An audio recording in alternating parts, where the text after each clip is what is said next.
التمرين الأول بيكون إطالة لعضلات الرقبة. بنسوي أول شيء إطالة لعضلات الرقبة من الجهة اليمين، فبتمسك ترجع يدك اليمين على وراء، تمسكها بيدك اليسار، بتشدها للجهة الثانية، بتلف راسك للجهة اليسار مباشرة، راح تحس الجزء هذا أو المنطقة هذه كاملة بالشد، تثبت 20 ثانية وبتكررها 3 مرات جهة اليمين، 3 مرات جهة اليسار. الثاني بيكون إطالة لعضلات الظهر بشكل كامل، بس بناخذها على الجهتين، على الجهة اليمين وعلى الجهة اليسار، وفي كل جهة راح تسوي إطالة من 20 إلى 30 ثانية وتكرر التمرين 3 مرات، نفس وضعية السجود، تطبق التمرين بالشكل هذا، وبعدها مباشرة راح تروح للجهة اليمين، راح تحس بالشد في الجهة اليسار وتثبت من 20 إلى 30 ثانية، بعدها راح تغير تروح الجهة اليسار، تحس بالإطالة في جهة اليمين،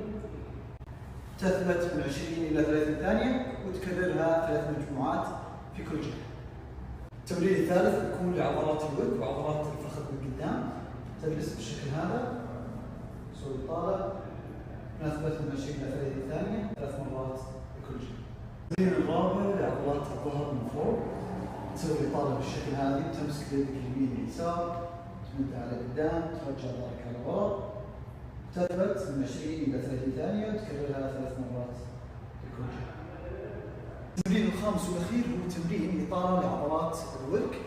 بنطبق التمرين بالشكل هذا، تجي على السرير، تحط رجلك بالشكل هذا، تخلي الركبة على السرير، مباشرة بعدها تنزل ظهرك، مباشرة تبدأ تحس بالإطالة أو ألم الإطالة، تثبت من 20 إلى 30 ثانية، ومباشرة نكررها 3 مرات في كل جهة.